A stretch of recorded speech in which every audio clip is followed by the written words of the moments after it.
Shalom Bapak Ibu Saudara. Shalom, Shalom. shalom. Ya, apa kabarnya? Luar biasa. Pastinya luar biasa. Sama-sama kita akan menyaksikan Voice of Pentecost.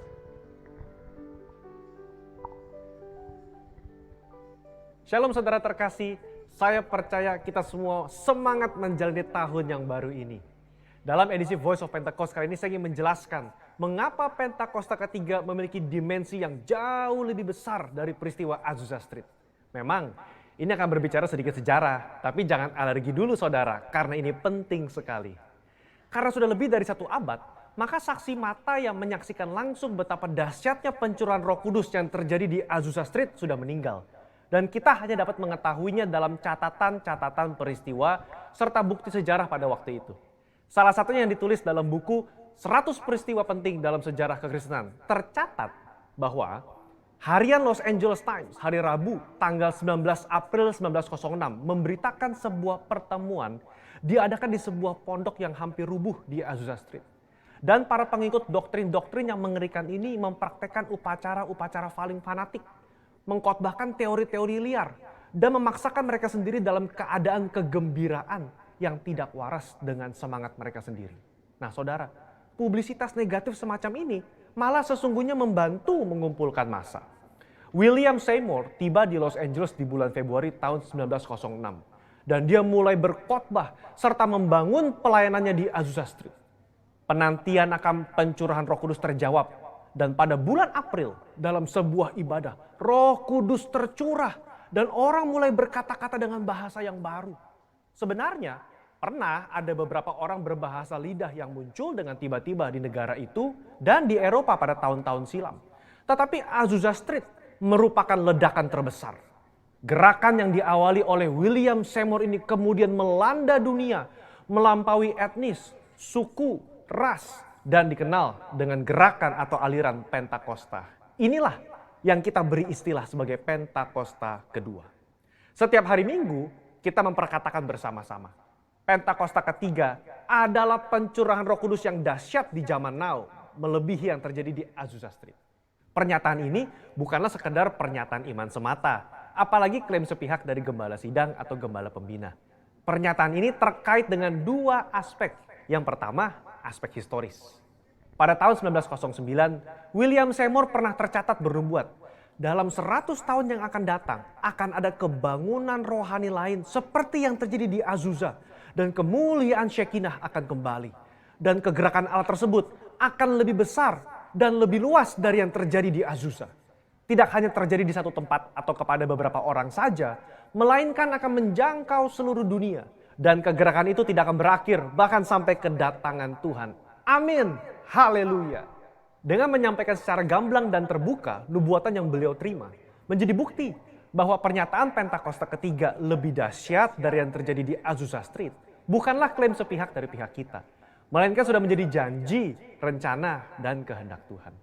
Dalam nubuatan tersebut dinyatakan 3 hal yang membuat Pentakosta ketiga lebih dahsyat dari kegerakan Azusa Street, yaitu dari sisi kuantitas, tidak hanya terjadi di satu tempat atau kepada beberapa orang saja, melainkan di banyak tempat dan kepada banyak orang. Sisi jangkauan, bukan hanya kepada satu kota atau satu negara saja, tetapi ke berbagai negara di berbagai benua di bumi ini. Yang ketiga, sisi rentang waktu. Fokusnya bukan hanya terjadi 1 tahun atau 3 tahun, melainkan tidak berhenti sampai Tuhan Yesus datang kembali.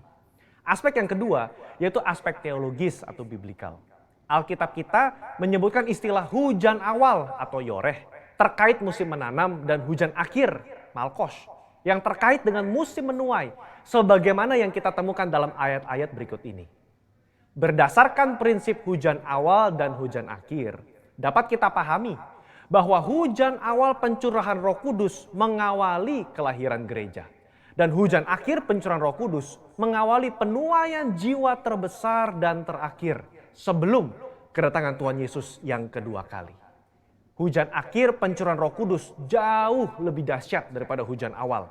Karena penuaian jiwa-jiwa yang terjadi jauh lebih besar.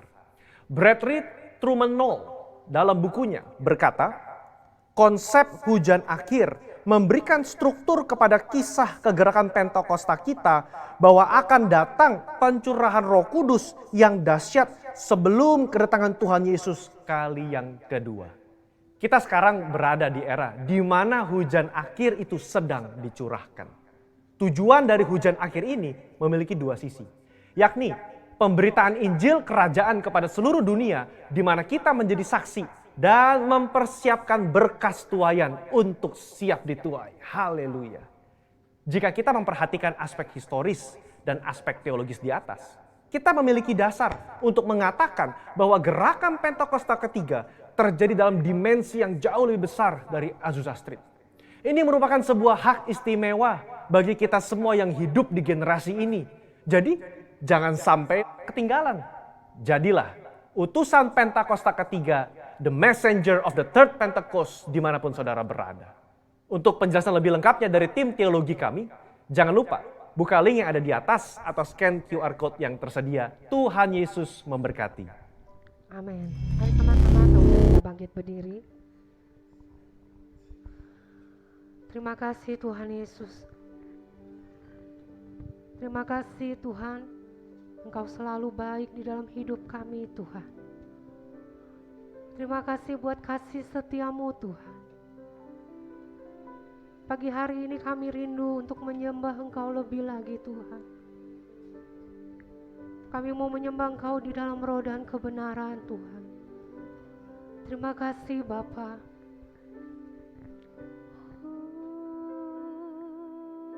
Terima kasih Tuhan. Terima kasih.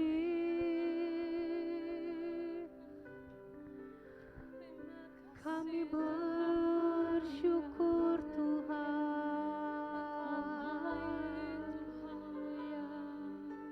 Terima kasih.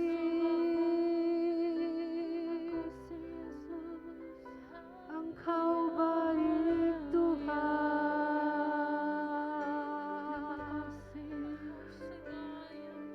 Kami bersyukur.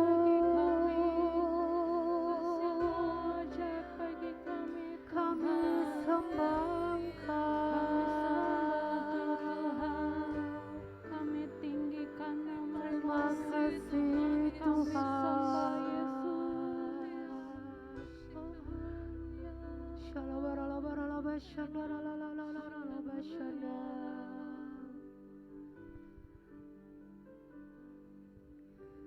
Bila ku buka mataku dan lihat ya Tuhan, ku terkagum bila ku lihat hidupku dan karya tangan-Mu.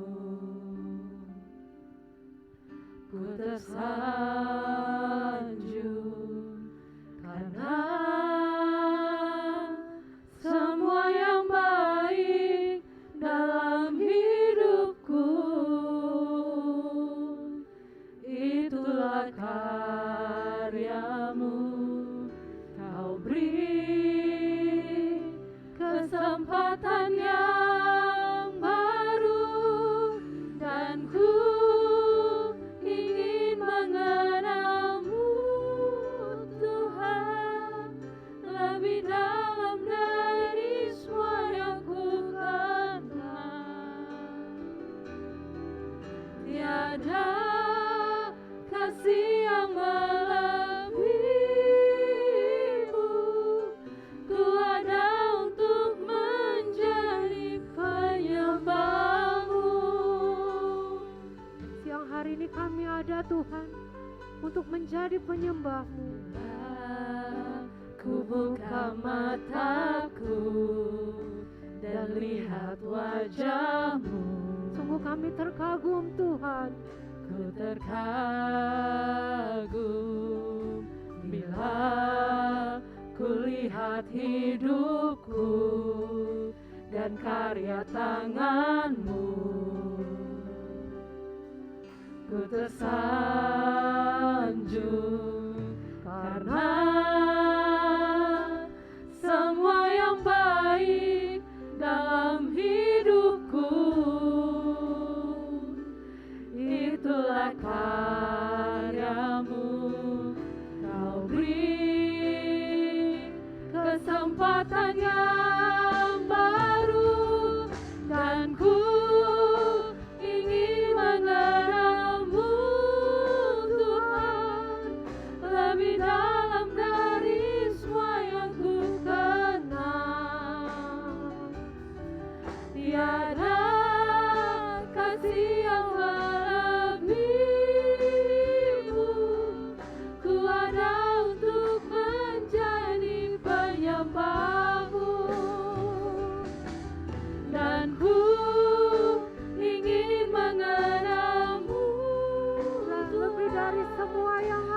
dalam dari semua yang ku kenal. Tiada kasih yang melebihimu, ku ada untuk menjadi penyembahmu, dan ku ingin mengenalmu Tuhan, lebih dalam dari semua yang ku kenal. Tiada kasih yang melebihimu, ku ada untuk menjadi penyembahmu, ku ada untuk menjadi penyembahmu, ku ada untuk menjadi penyembahmu.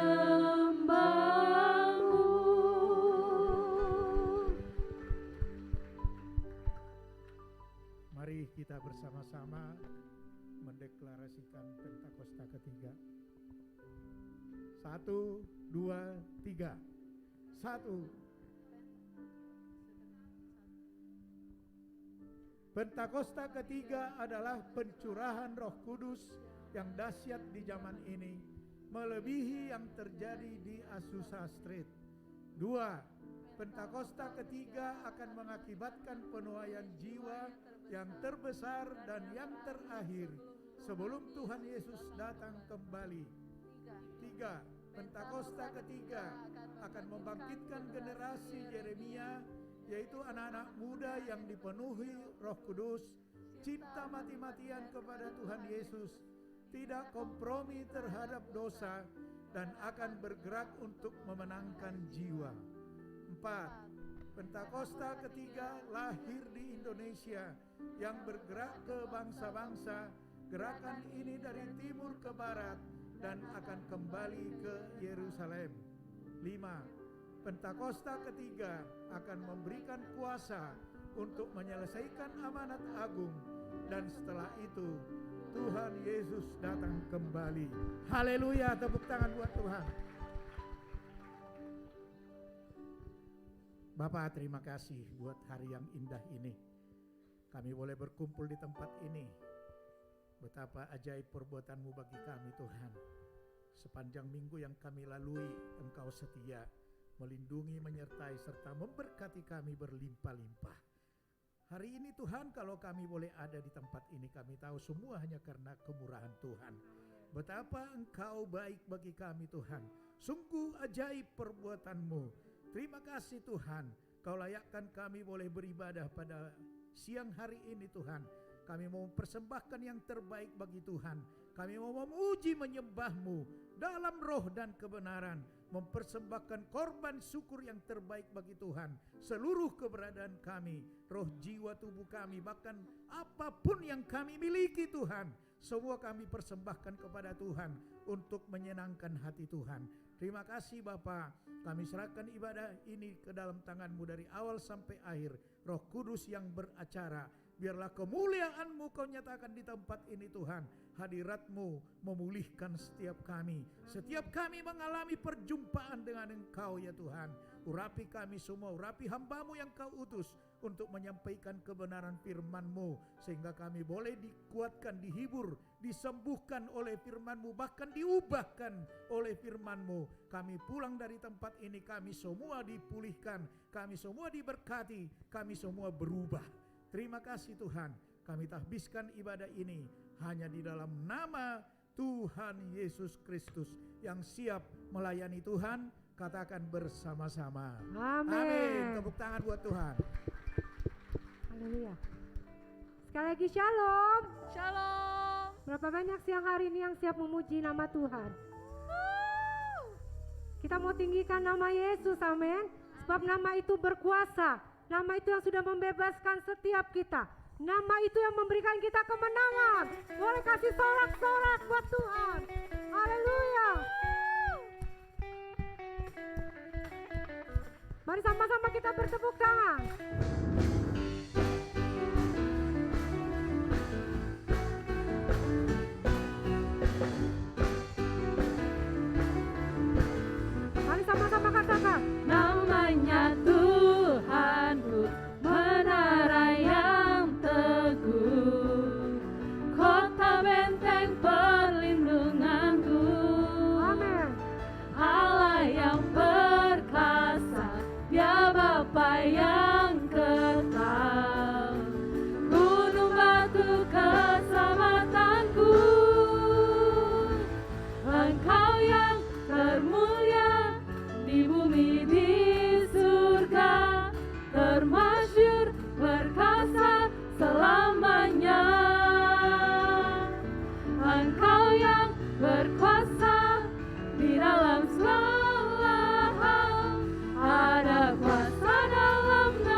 atas segala nama.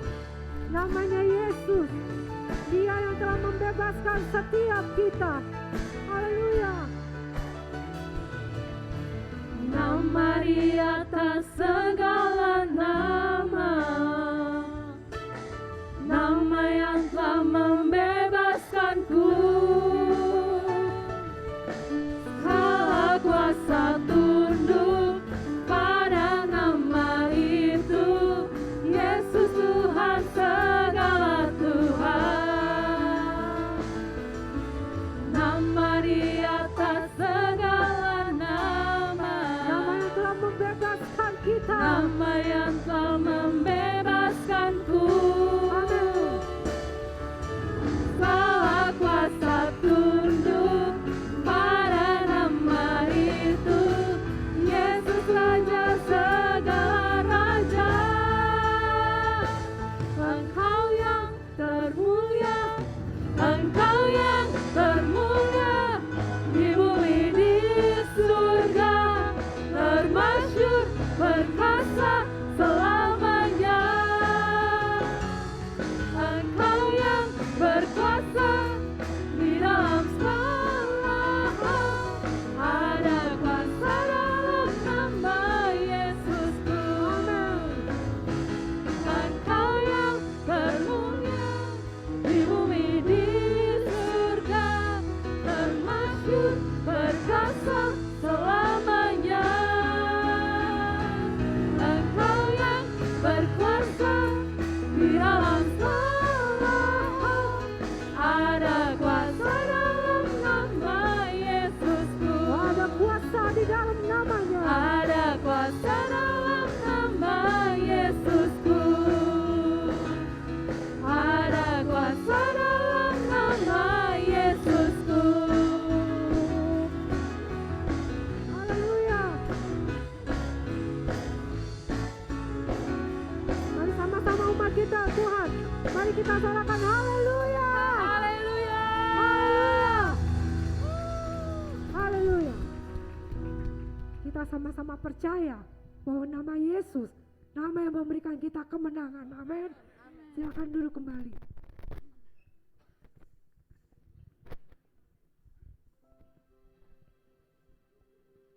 Terima kasih Tuhan Yesus.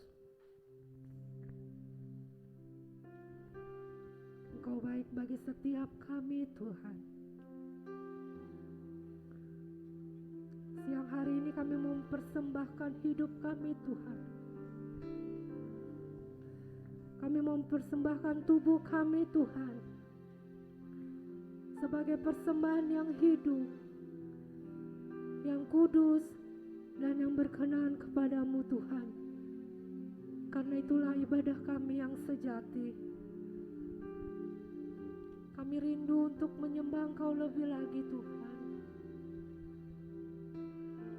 Kami rindu untuk mengenal Engkau lebih lagi Tuhan. Terima kasih Bapa.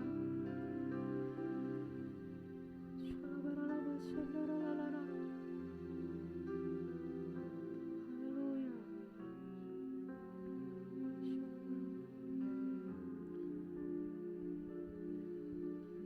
Rindu selalu bersamamu, tinggal di dalam kediaman.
kasih buat kasih setiamu Tuhan.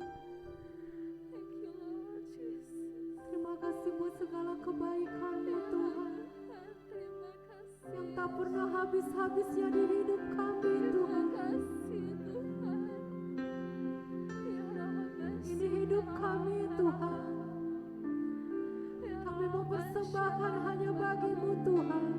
Ya Tuhan Yesus. Kami mau menjadi penyembah-penyembah-Mu siang ini Tuhan.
Kau di tempat tinggi, sebab Engkau Imam besar agung, ku sanjung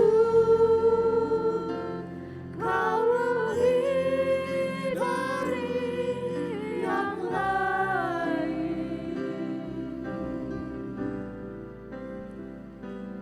dan ku datang menyembahmu Tuhan.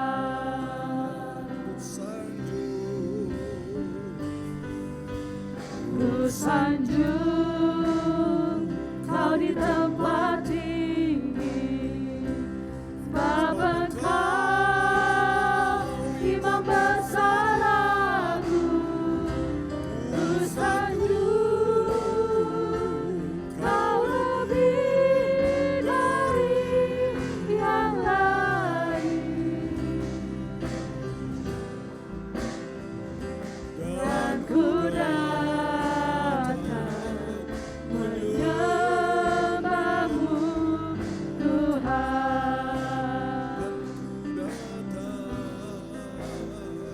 dan ku datang menyembahmu Tuhan,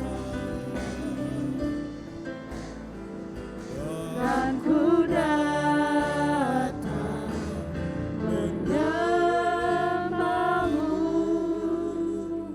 Yesus.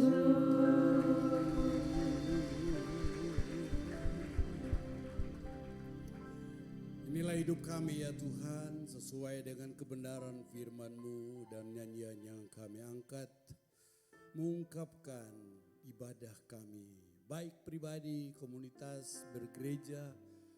Kami mengakui bahwa Engkaulah yang perlu kami sanjung, tinggikan, muliakan lebih daripada yang lain. Karena kami hamba-hamba-Mu, menyembah-Mu dengan segenap hati. Dan kami persembahkan seluruh hidup kami pada saat ini, karena ini yang terbaik yang kami bisa berikan kepadamu. Sebelum Engkau panggil kami pulang, kami sudah melakukan ibadah yang membawa keuntungan yang besar bagi rohani kami, dan diberkatilah kami sepanjang minggu ini. Haleluya. Amin. Amin. Duduklah saudara-saudara. Tuhan memberkati kita.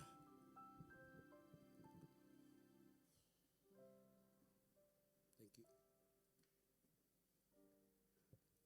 Shalom, selamat pagi. Puji Tuhan, dah hujan di luar ya. Untuk musim-musim hujan gini, hujan akhir, hujan awal, bagi orang Israel itu berkat.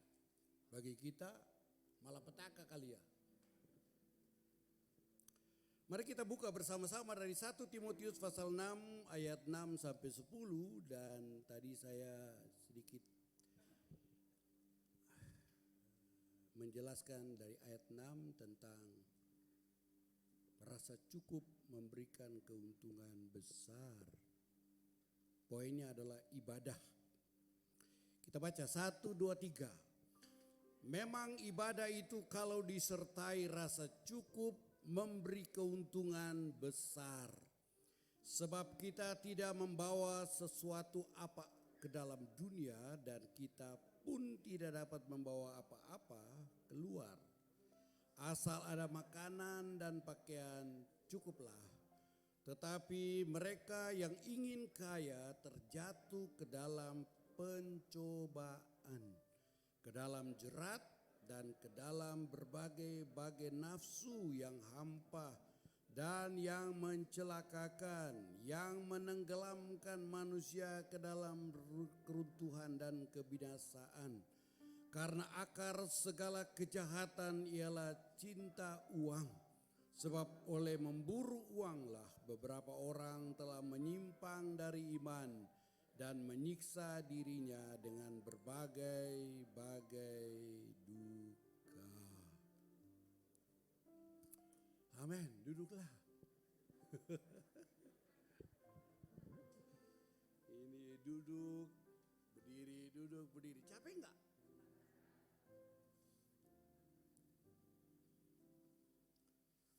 Tadi pagi jam kedua, ibadah kedua, saya memberikan poin di dalam khotbah itu adalah unsur-unsur ibadah yang alkitabiah. Yaitu yang pertama terambil dari Roma 12 ayat 1 dan 2. Nanti baca di rumah aja dulu ya, karena waktunya terlalu sempit. Ada unsur yang pertama adalah posisi kita. Posisi kita adalah posisi yang di bawah dan Tuhan di atas. Tadi saya sengaja angkat itu lagu, ku sanjung kau di tempat tinggi. Berarti Tuhan yang kita sembah itu lebih di atas kita. Amin. Waktu Yesaya mau melayani, sebelum pasal 6 itu dia membombardir itu jemaat umat itu dengan dosa-dosa mereka. Dia merasa dia tidak berdosa. Dia merasa dia hebat. Dia rasa dia benar sendiri. Begitu Raja Uzia meninggal, mati. Tuhan muncul di takhta yang menjulang tinggi. Lalu Yesaya lihat, ini hebat juga ya. Takhta dunia kosong, baru Tuhan muncul. Jadi kesombongan dunia itu kalau tetap dipertahankan, maka Tuhan akan robohkan. Tuhan akan kosongkan, lalu dia akan muncul. Kenapa? Karena dialah yang harus disanjung. Ingat Herodes waktu dia minta disembah, Tuhan tempelin dia, malaikat sorga datang tempelin dia, langsung mati dimakan cacing. Kebesaran seorang raja Yudea, raja boneka, itu sebenarnya mengajarkan kepada kita bahwa kemuliaan dunia ini semu. Kok enggak ada amin? Kemuliaan yang kita punya itu, ya kemarin ada satu WA anak Ambon, ya Ambon, saya paling suka orang Ambon. Anaknya pulang sekolah, mungkin saudara sudah dengar itu, baca itu atau dapat posting. Anak ini pulang sekolah, dia bilang begini, "Papa, aku malu papa." "Kenapa?" Papa bilang, "Kenapa malu?" Nah, Ambon, "Malu, kenapa? Ada apa?" "Aku malu papa, teman-teman punya papa, punya gelar. Gelar SH lah, insinyur lah. Papa gak punya gelar." Papa bilang, "Iya, waktu papa sekolah kelasnya udah penuh, papa gak bisa masuk deh mama. Jadi ya mesti bawa bangku dari sekolah, dari rumah lagi. Kita miskin, jadi ya sudah begitulah. Jadi gak usah malu lah. Tapi papa, aku sudah mengamankan, papa punya kehidupan." Maksudnya apa? Aku sudah kasih gelar buat papa. Dan ibu guru terharu sekali. Ibu guru terharu mendengar gelar yang aku berikan kepada papa. Ibu guru kasih duit. Ibu guru kasih duit ya. Gelar apa itu yang kau kasih? Almarhum. Jadi kita ini punya kemuliaan yang kita miliki dengan gelar-gelar jabatan itu akan berakhir dengan gelar almarhum dan almarhumah. Itu aja. Itu satu gambaran buat saya, iya ya. Langsung bapaknya pingsan. Ya kalau dengar orang duka kan ya ini berkat kan. Keuntungannya hanya sementara. Tapi ibadah kita membawa keuntungan yang besar. Tepuk tangan. Hoki. Kalau bahasa orang Hokian itu hoki. Kalau bahasa Alkitab blessed. Artinya keberkatan. Nanti pulang perhatikan itu. Pak Pendeta punya rangkaian doa itu. Perhatikan dia. Bagaimana beliau merangkai itu doa pemberkatan itu dalam roh dan kebenaran. Kau pulang kau merasa, waduh, ku kan terbang.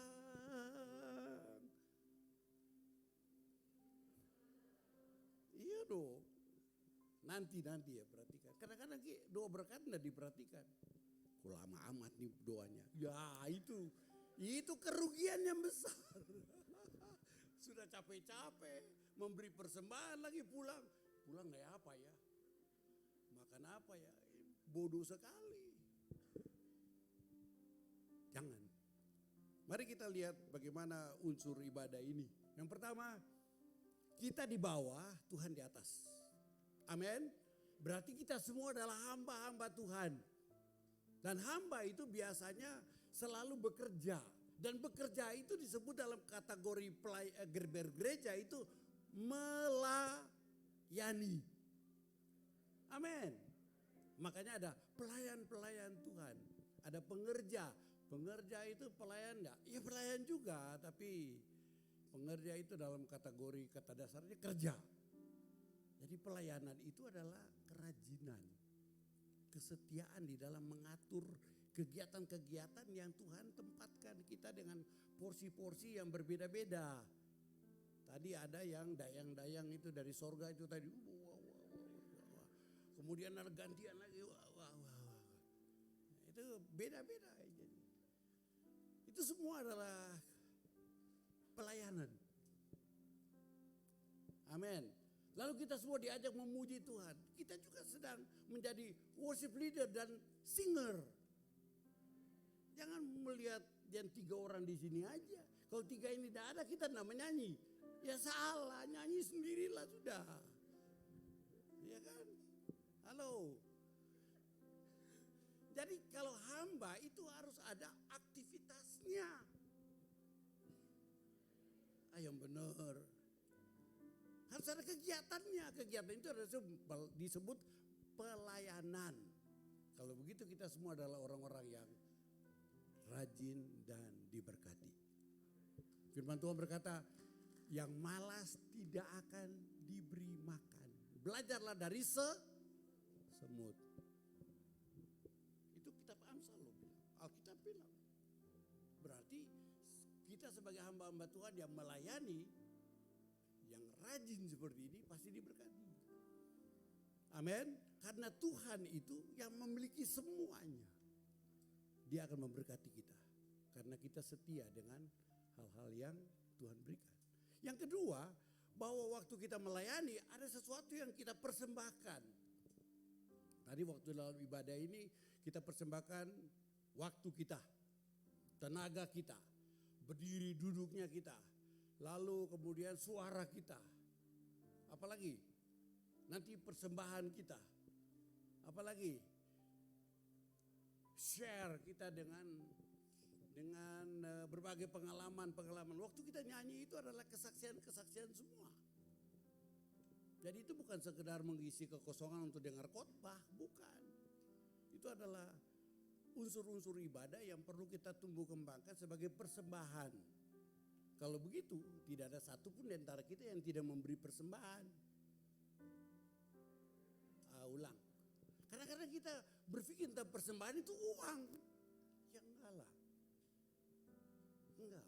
Hidup kita dengan semua kegiatan itu adalah persembahan kepada Tuhan. Tepuk tangan. Sehingga dari 2 unsur ini saya mengambil satu pengertian bahwa ibadah itu adalah gaya hidup. Lifestyle. Bukan pada hari Minggu saja, pada hari-hari raya ibadah bergereja saja, bukan. Itu ada dalam keseharian kita. Hari Senin, Selasa, Rabu, Kamis, Jumat, Sabtu, itu adalah ibadah kita sebagai gaya hidup. Yang kita persembahkan kepada Tuhan, Tuhan yang di atas kita, kemudian kita di bawah, kita bilang Tuhan yang kau hebat dan aku ini hamba, aku turut saja apa yang kau mau. Dengan setia aku lakukan. Orang seperti ini akan diberkati. Amin. Nah, diberkati inilah membuat kita mengucap syukur. Dan tentunya berkat yang Tuhan berikan kepada kita itu beragam dan tidak boleh dibanding-banding. Farel. Jangan salah menilai. Ada lagu kan? Jangan salah menilai. Ada lagu bagus tuh, jangan salah menilai.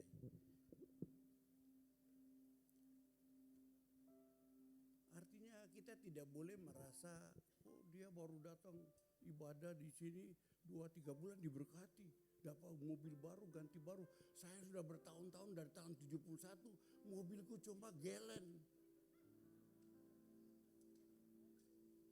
Starbucks.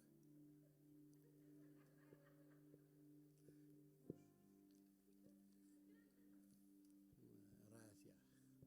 Artinya bahwa pengucapan rasa syukur, rasa cukup itu mengembangkan rasa syukur sebagai kedewasaan rohani. Orang yang mengembangkan rasa cukup sebagai pengucapan syukur kepada Tuhan, bahwa itu semua berkat dari Tuhan. Karena dari Tuhanlah semuanya itu, saya kembalikan juga untuk mempermuliakan Tuhan. Orang seperti ini kaya. Kenapa kaya? Karena firman Tuhan berkata dalam ayat yang seperti ini, ayat-ayat berikutnya. Sebab kita tidak membawa sesuatu apa ke dalam dunia dan kita pun tidak dapat membawa apa-apa keluar. Berarti sumber hidup itu dengan semua perangkat keberkatan itu adalah dari Dia. Saya teringat itu anak terhilang, anak bungsu itu waktu dia minta berkat dari bapaknya. Bapaknya memberikan kepada dia, lalu saya kembangkan dalam hidup saya. Bapak saya miskin, gak punya apa-apa. Gak punya. Saya punya mobil itu, anak-anak dari Amu bilang, ih hebat ya Om Arbi kaya. Saya bilang, Tuhan kaya apa sih Om, kasihan. Kalau dibanding orang lain, ya enggak ada apa-apanya. Tapi bagi saya, itu cukup untuk saya ke Bekasi Plaza. Iya kan? Iya dong. Yang penting kan sampai tujuan untuk beribadah. Yang naik angkot jangan juga sedih karena orang lain membawa engkau. Nanti ke sorga juga orang lain bawa engkau ke kuburan juga kan. Jadi itu keuntungan-keuntungan yang kita perlu kembangkan. Amin. Jadi kita ini kaya. Jadi anak terhilang itu waktu dia minta berkat dari bapaknya, warisan haknya dia. Saya kembangkan dalam hidup saya, iya saya punya apa ya? Tapi saya punya keluarga. Keluarga yang membesarkan saya. Makanya saudara harus punya keluarga. Amin. Dan keluarga itu adalah keluarga ini. Ku cinta keluarga Tuhan. Coba nyanyi. Ku benci keluarga Tuhan, matilah kau. Karena tidak didoain. Coba hal-hal yang sederhana ini. Kita menyanyi itu membesarkan iman kita. Iya ya. Saya punya keluarga Rudolf Supratman. Wow. Saya punya ada worship leader bagus di gerejanya Rustam Larope. Itu orang Nias juga Pak. Dia enggak kenal Bapak, saya dan mau bawa dia ke sini deh. Saya bilang saya pun teman juga, masih saudara juga. Karena istrinya itu saudara saya. Oh iya, siapa Pak? Dokter Fau. Itu nomor polisinya NN sekian FAO. FAU. Fau. Oh iya ya, dari Nias. Dia paham gule.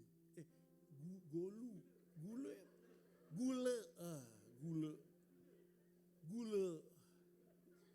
Ada. Hormat gule. Orang Nias. Oh ya.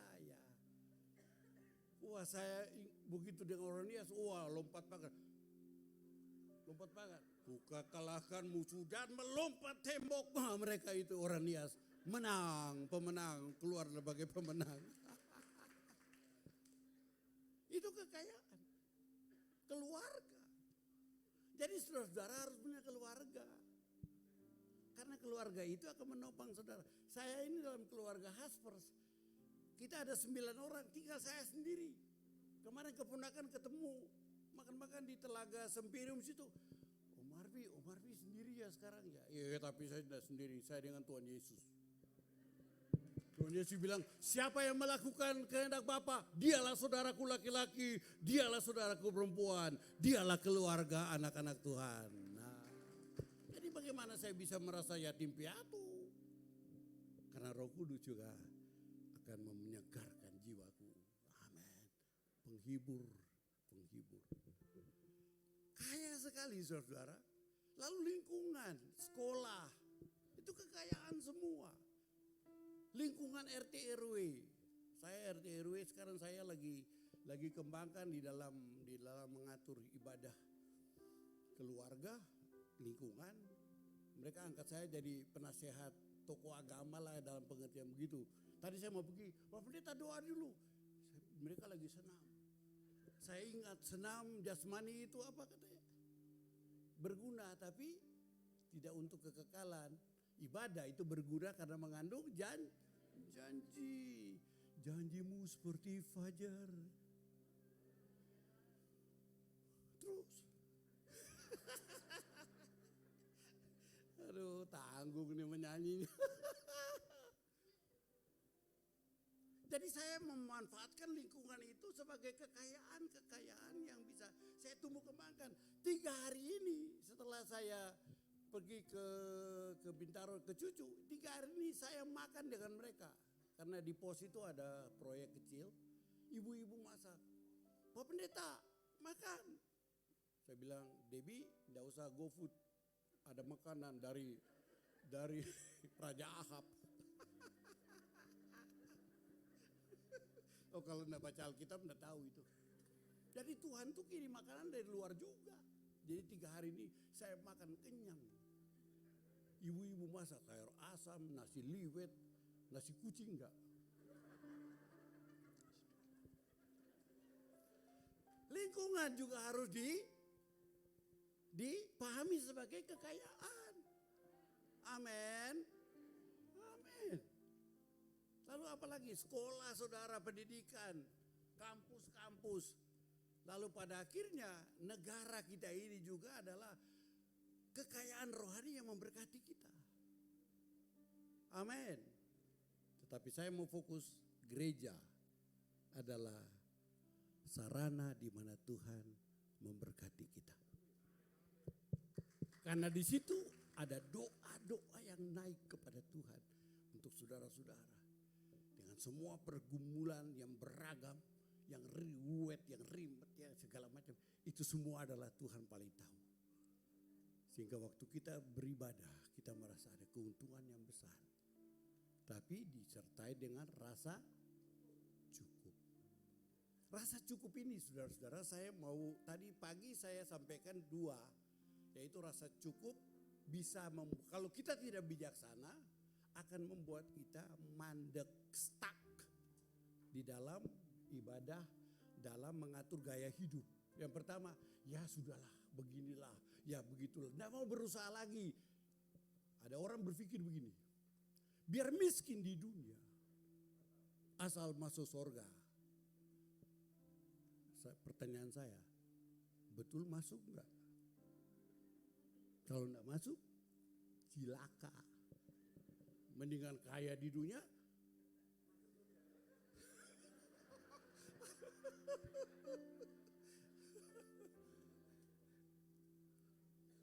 atau dua-duanya, kaya di dunia, kaya juga, masuk surga juga. Tapi apakah betul? Karena orang kaya pernah dibilang oleh Tuhan, jualkan semua. Hah? Semua? Semua? Enggak setengah? Enggak, semua. Berarti miskin juga ya. Lalu ikut aku, tangan kosong.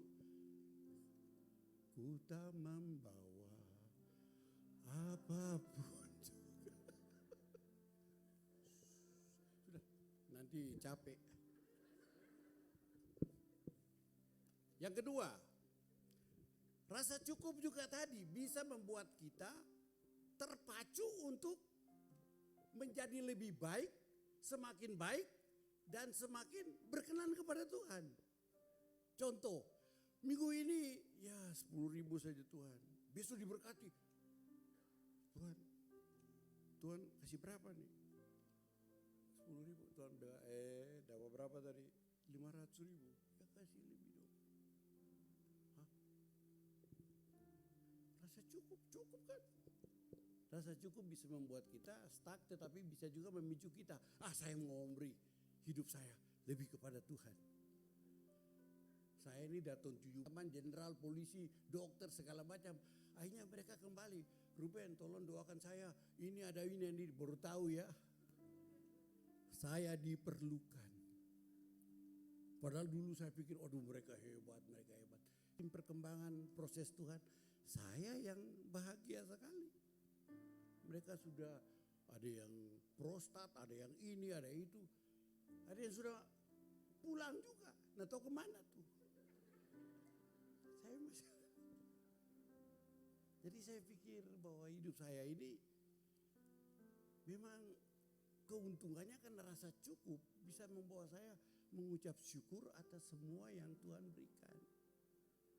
Tanpa berdalih-dalih dengan Tuhan. Mungkin saya pernah ceritakan tentang seorang yang miskin dari negara Rusia. Dia di tetangga dia itu ada seorang yang kaya dengan tanahnya yang luar biasa.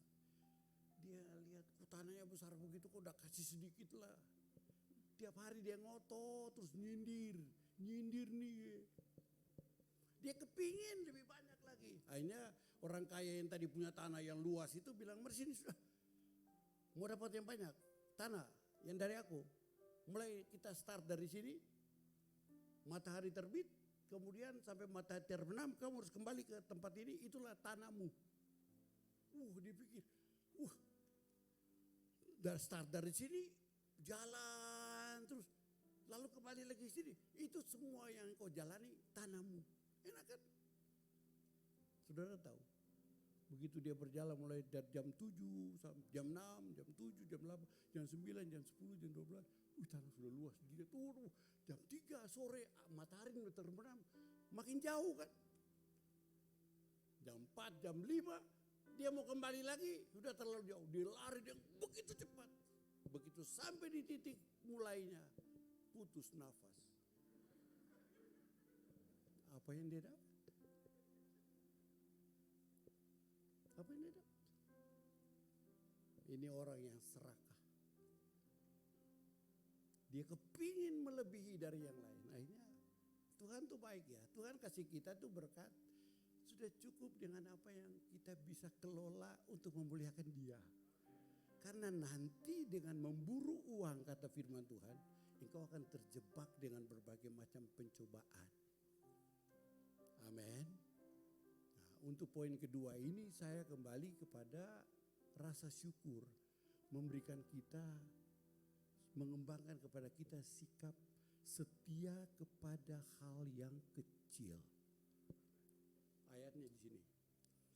Asal ada makanan dan pakaian, cukuplah. Makanan dan pakaian itu penting. Itu keperluan, bukan keinginan. Kita sering terjebak dengan bukan kebutuhan tetapi keinginan. Dan keinginan ini dipakai oleh iblis untuk menjerat kita masuk dalam berbagai masalah. Bukan keperluan, bukan kebutuhan, tapi keinginan. Makanya asal ada. Sekarang coba kita renungkan. Ada enggak? Ada enggak pakaian? Jaga nih. Ganteng lagi nih. Duren.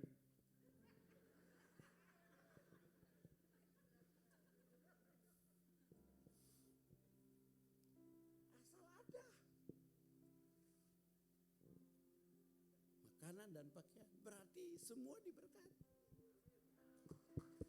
Bagaimana bilang Tuhan aku sudah diberkati? Tuhan bilang, coba perhatikan, burung di udara aku pelihara, apatah lagi kamu, hei bodoh. Ya kan? Jadi kita itu harus cerdik, harus pintar untuk melihat kebesaran Tuhan di dalam mengatur hidup kita. Asal ada makanan dan pakaian, cukuplah. Karena kita tidak mau apa-apa ke dalam dunia dan kita pulang juga tidak bawa apa-apa. Tadi pagi saya bilang ada seorang yang meninggal, orang Ambon, dia taruh Alkitabnya di dalam peti mati. Saya bilang buat apa itu? Itu kan milik dia. Angkat itu, dia tidak bisa baca lagi. Kasih buat yang masih hidup nih supaya baca. itu. Amin. Jadi setia kepada yang ada itu.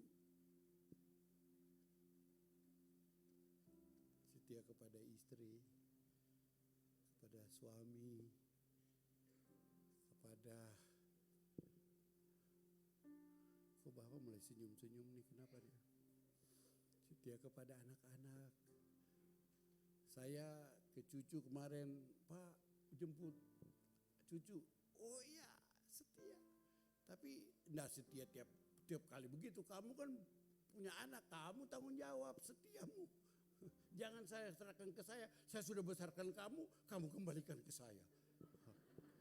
Jangan dong, saya setia untuk melihat mereka maju. Tetapi kamu yang sudah berkeluarga, bikin anak lagi, serahkan ke saya. Saya bungkuklah nanti. Itu langsung pikir, iya ya, iya lagi. Dia kepala bank di Bank Mandiri di Bintaro. Kemarin dia bilang, Papa jual rumah ini saja lalu Papa pindah lalu ada rumah. Saya bilang enggak, saya setia dengan yang Mama sudah ada di situ dengan saya. Tempat tidurnya masih ada, fotonya masih ada. Tadi mau kebaktian, Ma siap saya berangkat. Yuk. Setia. Sedih kalau bicara tentang dia. Sedih. Jadi marilah kita setia dengan apa yang Tuhan berikan. Jangan bersungut-sungut. Jangan ngomel-ngomel. Jangan bilang Tuhan tidak adil. Kita yang tidak adil. Karena kita tidak setia. Ibrani pasal 13 ayat 5 dan 6. Ibrani di perjanjian baru, perjanjian lama sebelah Keluaran, saudara-saudara. 2 tahun bikin kita enggak bisa baca Alkitab kali ya. Ibrani di mana nih? Ya ini dia nih. Ibrani 13. Siapa boleh baca Pak Marto bisa baca. Pak Marto bisa baca. Ayat 5 dan 6.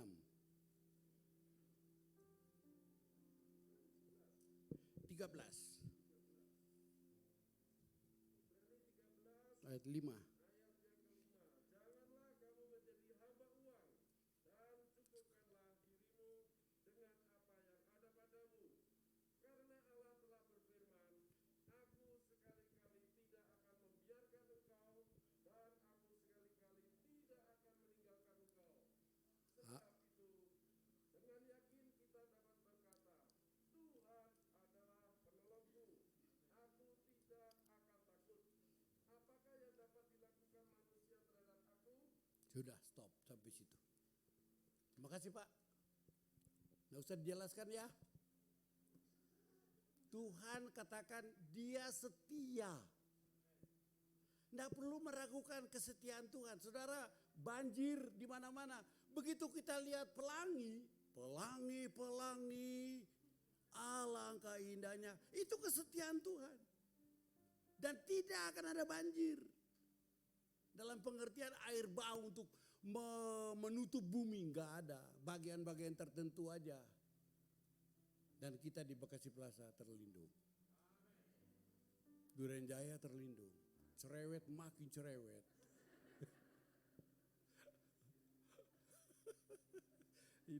itu daerah lingkungan cerewet dan segala macam tuh.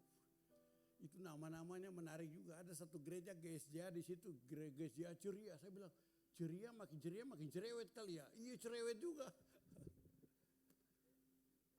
Diberkati. Kenapa? Karena kita tahu bahwa Tuhan itu setia. Apakah kita setia?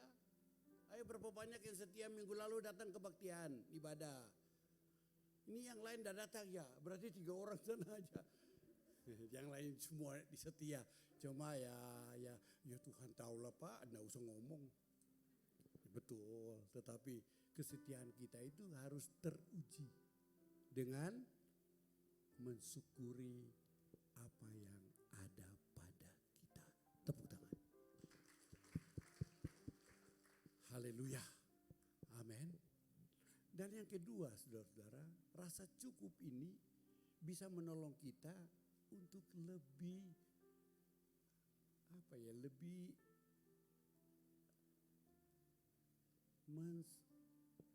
menjauhi kita daripada masalah materi. Saudara tahu bahwa kebahagiaan itu ada dua sumber. Sumber yang pertama materi. Saya bilang orang kaya tidak bahagia, bahagia. Saya bilang orang miskin tidak bahagia, ya bahagia juga. Menurut pengertian ini ada juga orang miskin yang tidak bahagia, tapi ada orang kaya yang tidak bahagia. Berpulang kepada bagaimana mengaturnya. Ya kan? Jadi rasa cukup ini bisa menolong kita untuk melihat bahwa Tuhan itu setia untuk menolong kita untuk melihat kebenarannya. Kebenaran yang kedua ini adalah kita bisa terbebas dari rasa khawatir.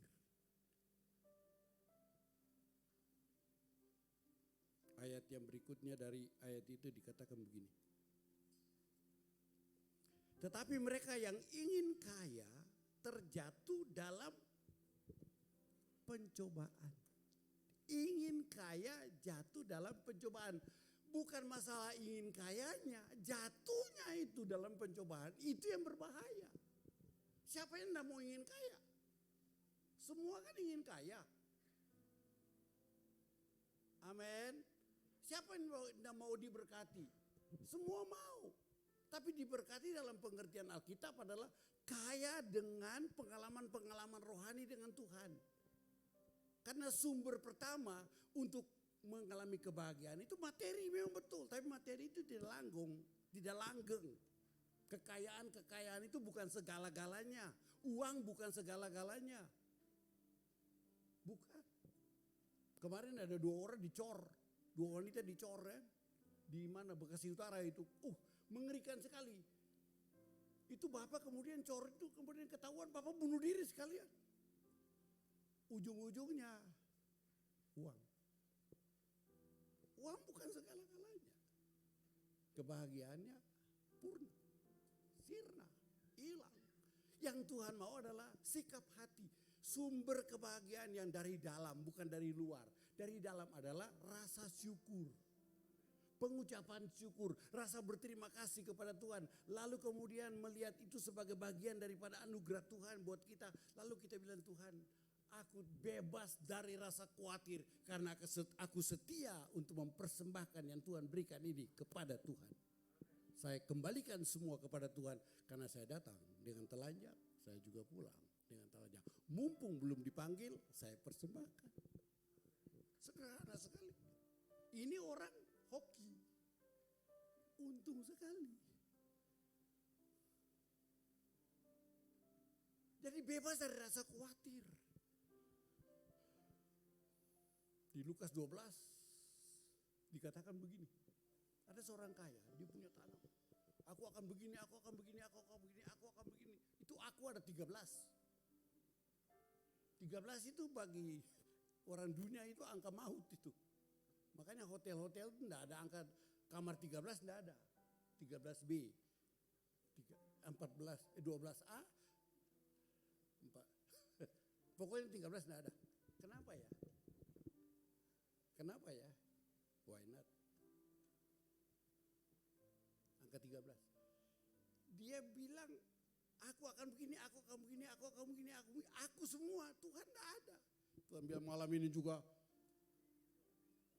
ku cabut nyawamu. Tahu cabut? Cabut. Sudah pernah cabut pohon, bunga? Bunga bilang, jangan dong. Sakit loh saudara-saudara. Saya pernah cabut bunga, saya taruh di pot. Karena saya cabut begitu, kaget dia. Besoknya, cabut itu pelan-pelan. Mesti ambil dari bawah sekali, semua akarnya jangan sampai hancur. Pencobaan itu jerat iblis. Ingin kaya iya, tapi dengan prinsip-prinsip firman Tuhan. Hukum ekonomi yang paling bagus tuh berbohong. Kalau mau kaya. Beli telur berapa tuh? Iya ibu, kemarin saya beli telur cuma 15 tapi saya kasih ibu 12. Ada apa itu? Nggak usah bilang aja sekian harganya. Berapa ibu beli? Saya beli 12 tapi saya kasih ibu 10. Enggak benar. Rugi. Biasanya untung dia. Kan enggak mengerti ya. Hukum ekonomi kalau mau kaya itu bohong. Harus bohong. Kalau enggak bisa enggak kaya. Bohong-bohong putih lah. Makanya kalau engkau kasih 10.000 Tuhan kasih 10 juta. Itu juga bohong. Ada apa Tuhan kasih 10 juta di sini? Enggak ada tulis. Jadi enggak boleh juga. Iya kan? Kok enggak amin Pak? Saya enggak berhak untuk mengatakan kalau engkau kasih 10.000 Tuhan kasih 10 juta. Saya enggak berhak. Yang berhak itu Tuhan. Namanya saya apa? Saya sama dengan saya juga mau 10 juta.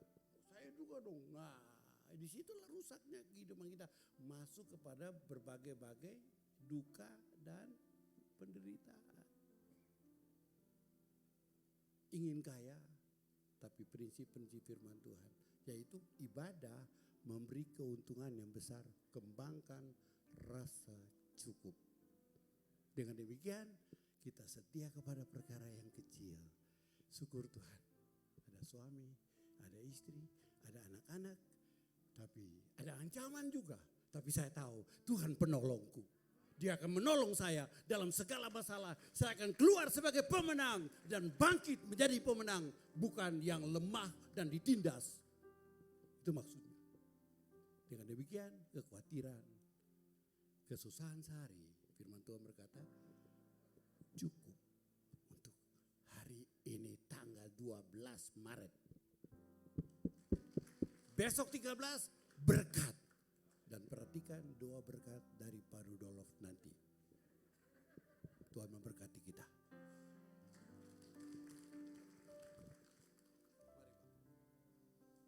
Saya tidak altar call, sudah kenyang semua.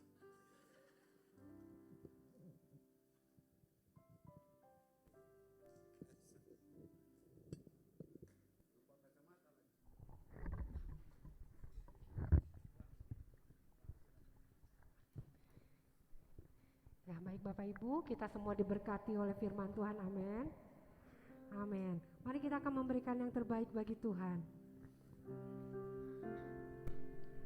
Segalanya yang ku miliki, semuanya daripadamu kan ku bawa. Persembahanku yang terbaik hanya bagimu. Segalanya yang ku miliki, semuanya daripadamu kan ku bawa. Persembahanku yang terbaik hanya bagimu. Segalanya yang ku miliki, semuanya daripadamu kan ku bawa. Mari Bapak Ibu yang mau memberikan persembahan persepuluhan, persembahan ucapan syukur, bisa dapat maju ke depan dan diberikan melalui kotak. Segalanya yang ku miliki, semuanya daripadamu kan ku bawa. Persembahanku yang terbaik hanya bagimu. Segalanya yang ku miliki,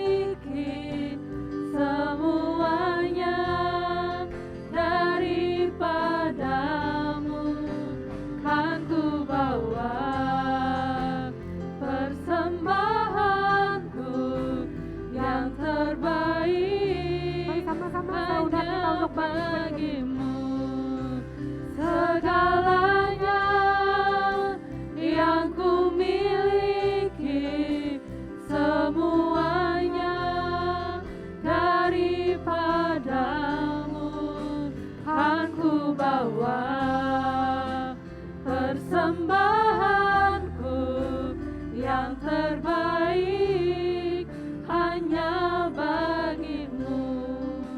Kan ku bawa persembahanku yang terbaik hanya bagimu. Kan ku bawa persembahanku yang terbaik hanya bagimu. Mari kita arahkan tangan kita pada benih yang sudah kita tabur. Kami bersyukur buat kebaikan kemurahan Tuhan dalam hidup kami seluruh umat-Mu yang mengikuti ibadah ketiga ini. Bahkan ibadah pertama, kedua, bahkan yang ada di rumah-rumah. Tuhan, Engkau sudah berkati kami dengan banyak cara. Engkau memberkati kami baik melalui pelayanan, pekerjaan, usaha kami, rumah tangga kami, kesehatan kami, bahkan pendidikan kami. Tuhan telah berkati kami. Kami bersyukur buat ketaatan, kesetiaan yang Tuhan berikan bagi kami. Apa yang menjadi milik Tuhan, kami sudah tabur di tempat yang tepat. Terima kasih, baik itu persembahan ucapan syukur kami, persembahan persepuluhan kami, persembahan kudus lainnya, kami sudah tabur di tempat yang tepat. Terima kasih, berkati tangan-tangan yang sudah menabur. Apapun yang kami perbuat, Engkau buat berhasil. Dan biarlah benih yang kami tabur ini dikelola dengan baik untuk kemuliaan nama Tuhan. Terima kasih Tuhan, berkati tangan-tangan yang mengelolanya. Di dalam nama Tuhan Yesus, kami telah berdoa dan mengucap syukur. Haleluya. Amin. Puji Tuhan. Silakan duduk dulu Bapak Ibu. Mengawali pengumuman Bapak Ibu. Shalom. Shalom. Bapak Ibu diberkati firman Tuhan. Benar, Bapak Ibu diberkati. Puji Tuhan.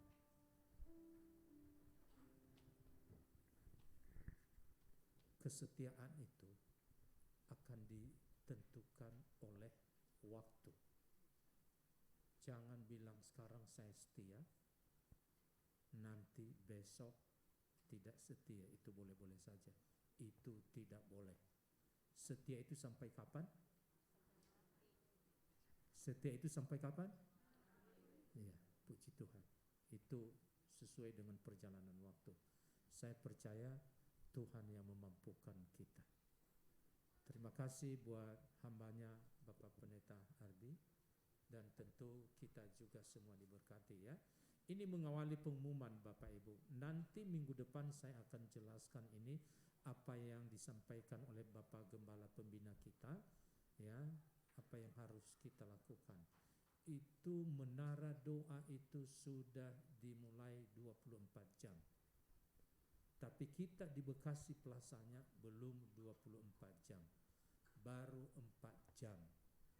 4 jamnya itu jam 6 sore sampai jam 10 malam. Satu sesi 2 jam. Berarti kalau 4 jam berapa sesi itu? Ya, puji Tuhan. Mulainya kapan? Hari Senin tanggal 20 Maret ini. Hari Senin. Jam 6 sore mulainya. Siapa yang mengisi menara itu? Menara doa itu? Kalau lihat wajah-wajahnya orang yang suka berdoa ini semua. Ini orang suka berdoa kan ya? Tadi udah disampaikan firman Tuhan ya. Pokoknya berdoa sama Tuhan. Tuhan pasti jawab kita. Puji Tuhan. Suka berdoa ya? Ya. Nah, untuk tertibnya yang mengisi nanti bidang-bidang yang ada, kul-kul yang ada. Ya, oleh sebab itu, mari daftarkan kul Bapak Ibu, mengisinya siapa nanti diatur oleh kepala bidang kul dan doa dan sekretariat. Yang pasti kalau hari Senin kita mulai kecuali Senin besok, berarti doa via Zoom itu di drop, tidak ini karena kita berdoa di sana. Nah, yang memulainya nanti tanggal 20 tentu seluruh pendoa mengisi sesi pertama dulu. dari jam 6 sampai jam 8 malam. Sesi berikutnya jam 8 sampai jam 10 seluruh tim terobos yang tiap malam pergi itu. Nah, siapanya baik yang ikut mobil Luxio maupun yang biasa ikut sepeda motor, silakan kita isi sama-sama. Orang-orang di sini semua orang bergairah, orang semangat ya. Puji Tuhan. Iya. Semua itu tidak pernah sia-sia kok. Tidak pernah. Jerih payahmu di dalam Tuhan tidak ada yang sia-sia. Puji Tuhan. Mau Bapak Ibu ya isinya? Kapan ngisinya? Tadi hambanya udah katakan ya. Firman Tuhan itu bukan hanya di sini. Tapi ketika itu menjadi lifestyle kita, ya berarti di mana kita ada. Dan termasuk juga untuk doa ini, menara doa ini dari hari Senin sampai hari Minggu. Mungkin hari Minggunya kita tidak isi dulu sementara karena kita ibadah di sini. Puji Tuhan. Tempatnya di mana? Di sekolah minggu di sana. Mau lantai 1 boleh yang sudah berumur, lantai 3-nya yang masih muda-muda, bahkan di tempat di bawah pun di samping ruangan saya itu nanti diisi juga, khusus saya buat yang sudah umurnya banyak ya. Kalau Bapak Pendeta biarpun usianya banyak masih bisa naik ke Gunung Sinai ya Pak ya. Puji Tuhan. Bapak Ibu mau untuk ikut mengisi menara doa ya? Ya Bapak Ibu mau? Puji Tuhan, daftar nanti ke sekretariat. Terima kasih, Tuhan Yesus berkati kita. Ya, adakah siang hari ini di antara Bapak Ibu Saudara yang baru pertama kali hadir, boleh lambaikan tangan. Ada di depan 2 orang. Ya.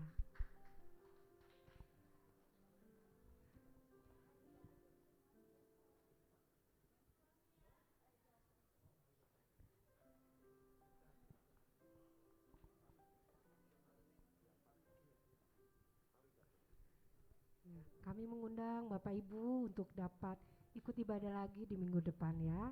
Ibadah kita jam 7, jam 9, dan jam 11. Ya, untuk mengawali pengumuman Bapak Ibu kita akan mendengarkan pengumuman dari JC.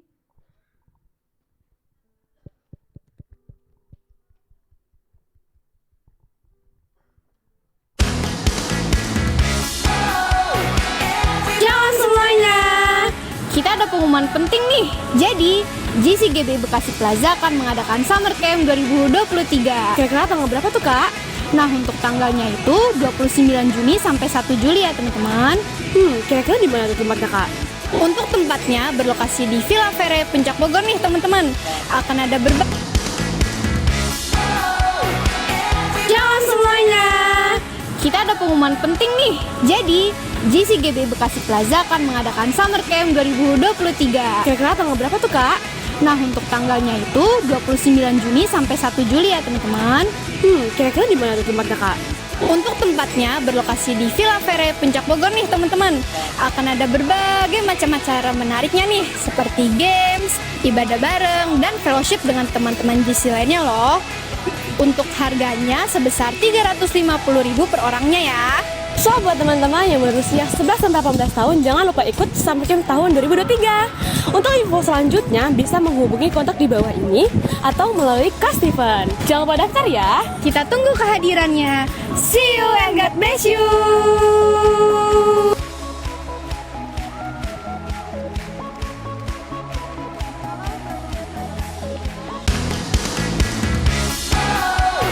JC akan memberikan informasi bahwa tahun ini JC akan mengadakan Summer Camp 2023. Yeay! Puji Tuhan, Bapak Ibu Saudara, untuk acara Summer Camp tahun ini akan diadakan selama 3 hari 2 malam dari tanggal 29 Juni sampai dengan 1 Juli 2023 di Villa Vere Puncak dengan tema Be Ready.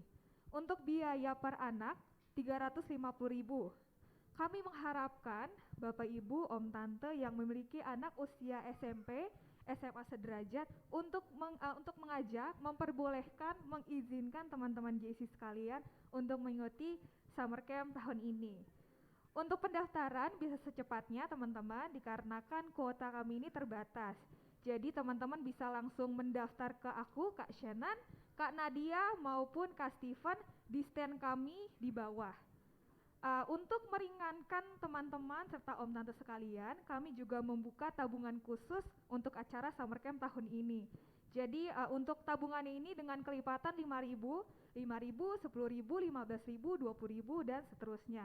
Jadi untuk tabungan ini di setiap minggunya setelah ibadah JC bisa langsung menghubungi Kak Nadia seperti itu. Mungkin hanya itu saja yang dapat kami sampaikan dari JC. Untuk informasi lebih lanjut Bapak Ibu Saudara, Om Tante, teman-teman bisa langsung hubungi ke Kak Steven di bawah atau bisa langsung DM Instagram kami di @plaza_gc. Kami tunggu pendaftaran dari teman-teman sekalian.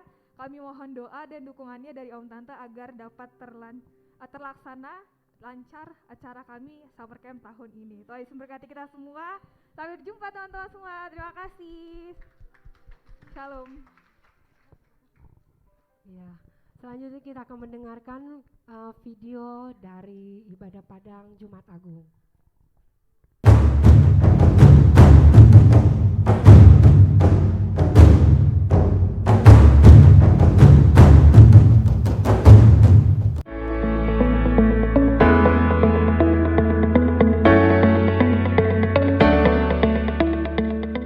Shalom semuanya.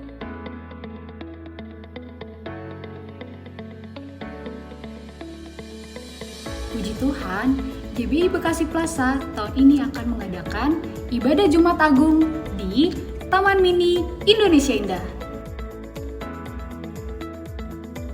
Ibadah Jumat Agung akan diadakan hari Jumat 7 April 2023 dan berangkat dari gereja pukul 7 pagi.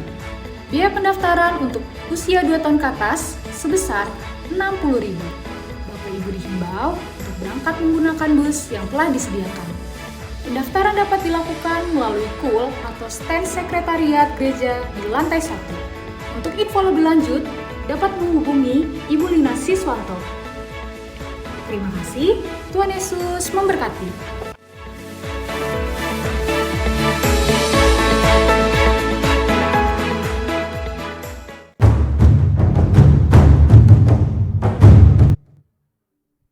Bapak Ibu, kami dari Panitia Paskah mengajak Bapak Ibu Saudara untuk dapat kita bersama-sama merayakan Jumat Agung di Taman Mini. Ya, ayo segera daftar Bapak Ibu karena pendaftaran terakhir itu adalah minggu depan ya. Kita tidak menerima pendaftaran di hari H. Ya, jadi Bapak Ibu ayo segera daftar ke ketua KUL masing-masing. Nah, bagi Bapak Ibu yang belum berKUL, nanti boleh menghubungi saya di lantai 1. Ya, Bapak Ibu, selanjutnya kita akan mendengarkan pengumuman melalui audio.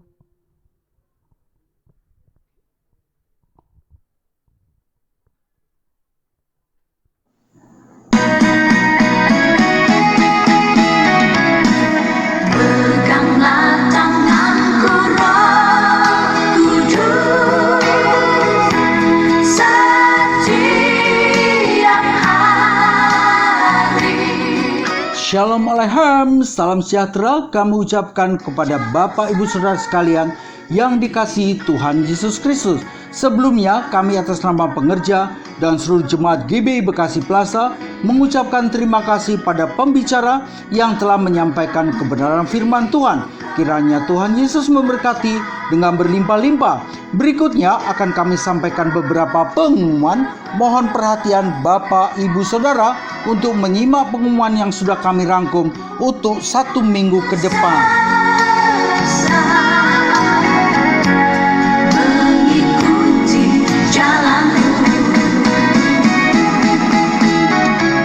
Dan inilah pengumuman yang pertama. Doa Jum akan diadakan setiap Senin pukul 20 WIB. Diharap seluruh pengerja dan jemaat dapat mengikutinya. Link Jum akan dibagikan melalui grup-grup WA yang ada di gereja.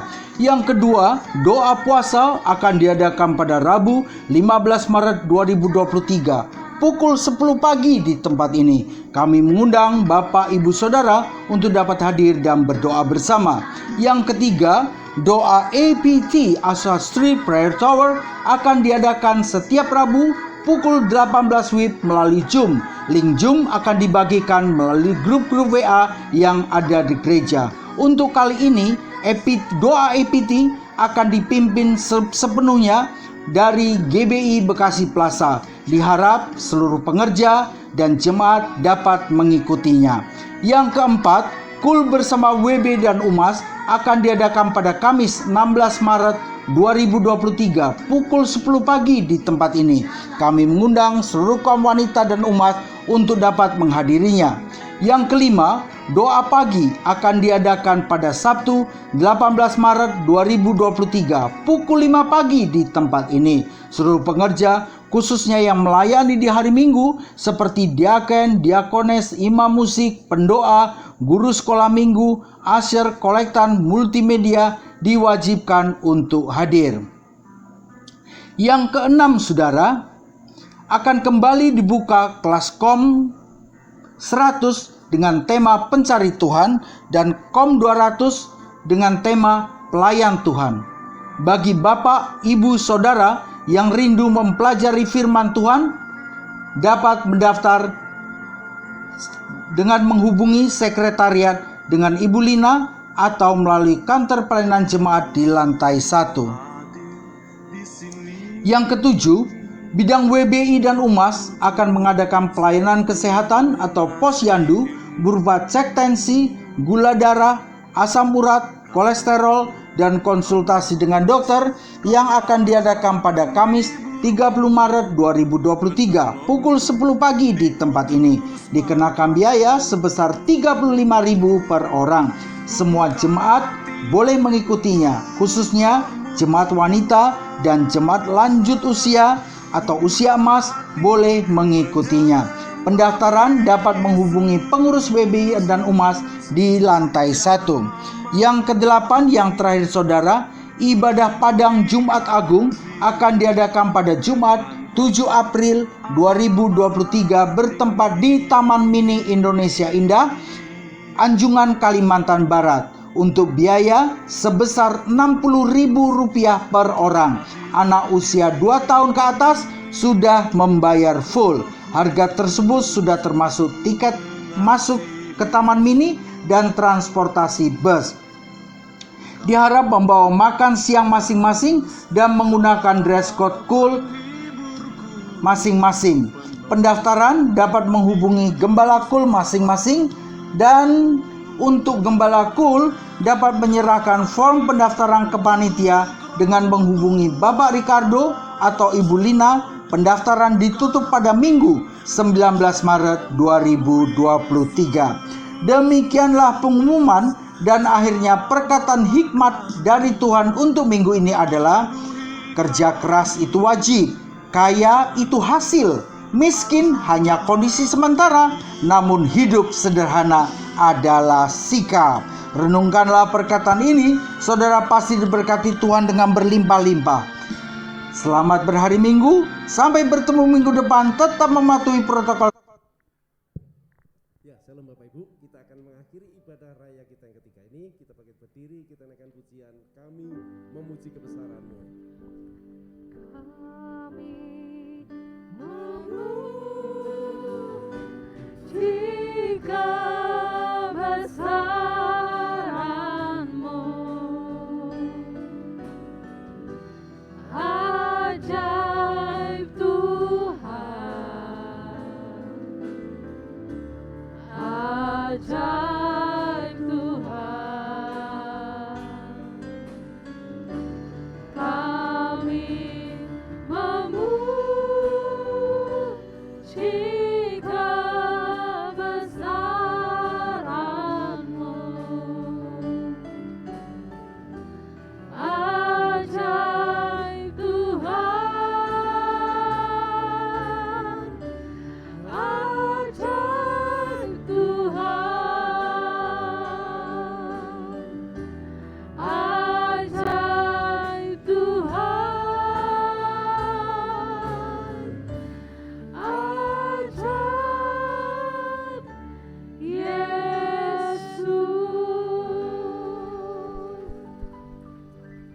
Kami naikkan ucapan syukur ke hadapan-Mu ya Tuhan kami Yesus Kristus untuk ibadah raya hari ini. Kami sungguh mengucap syukur melalui firman-Mu.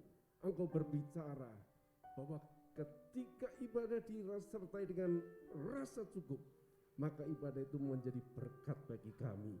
Sebab ibadah berguna bukan hanya pada hari ini, tapi bagi kehidupan yang kekal. Terima kasih Tuhan untuk firman yang diberitakan. Terima kasih untuk kabar baik bagi kami semua. Terima kasih untuk makanan rohani surgawi yang Engkau beritakan bagi kami.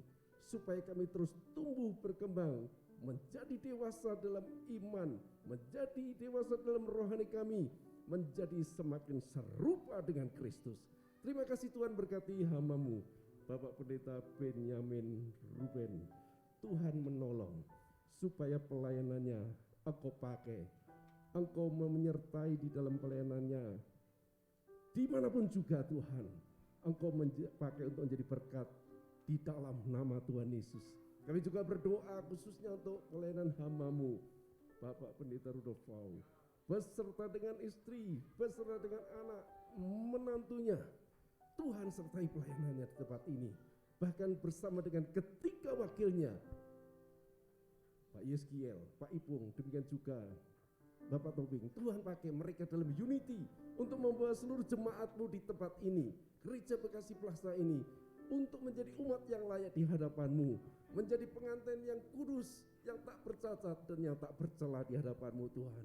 Terima kasih Tuhan, itulah kerinduan kami Tuhan, bahwa setiap jemaat-Mu di tempat ini semuanya diselamatkan di dalam nama Tuhan Yesus. Dan kami percaya keselamatan sempurna Tuhan sertakan dalam hidup kami. Terima kasih Tuhan, berkati seluruh jemaat-Mu di tempat ini, dalam usahanya, dalam pekerjaannya, dalam rumah tangganya, dalam kesehatannya, dalam pelayanannya.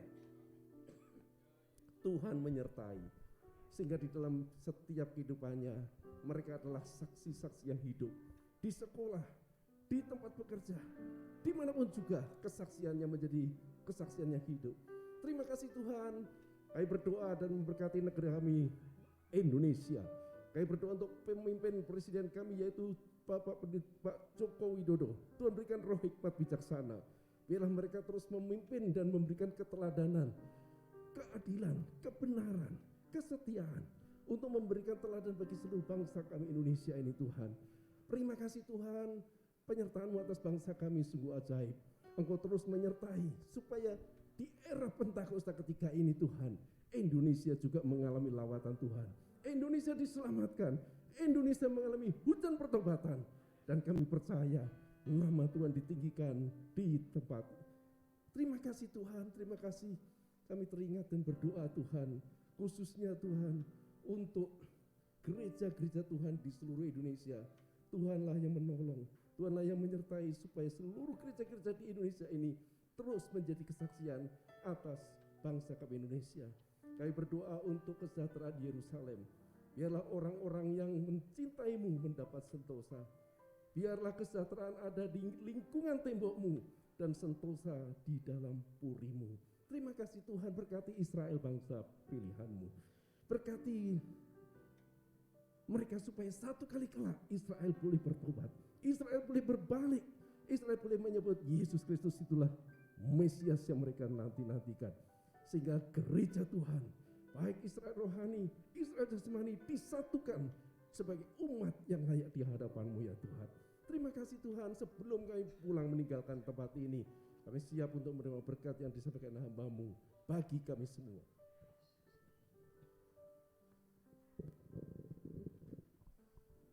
Kekasih-kekasih Kristus, umat pilihan Allah, pewaris kerajaan tahta surga, dengan iman percaya kepada Kristus Yesus, angkat kedua tangan saudara, terimalah berkat dari Bapa Surgawi, pulanglah ke tengah-tengah rumah tanggamu, jadilah berkat dimanapun engkau berada. Tuhan Yesus memberkati engkau melimpah-limpah dan melindungi engkau. Tuhan Yesus menyinari engkau dengan wajah-Nya, memberi engkau kasih karunia-Nya. Tuhan Yesus memperhadapkan wajah-Nya kepada saudara, memberi engkau damai sejahtera-Nya. Roh-Nya yang kudus yang memelihara engkau, menolong engkau, melindungi engkau, bahkan menuntun setiap langkahmu mulai saat ini sampai sangkakala Allah berbunyi nama saudara dan saya dan seluruh bilangan keluarga besar kita disebutkan. Kita dijemput di awan-awan permai, masuk dalam pesta perjamuan kawin anak domba Allah, turun bersama-sama dengan Dia raja di atas segala raja, untuk memerintah bersama-sama dalam kerajaan 1000 tahun damai sampai selama-lamanya, sampai kita masuk dalam kota Yerusalem baru. Yang percaya diberkati, katakan sama-sama. Amin. Selamat berhari Minggu, Tuhan Yesus memberkati kita semua.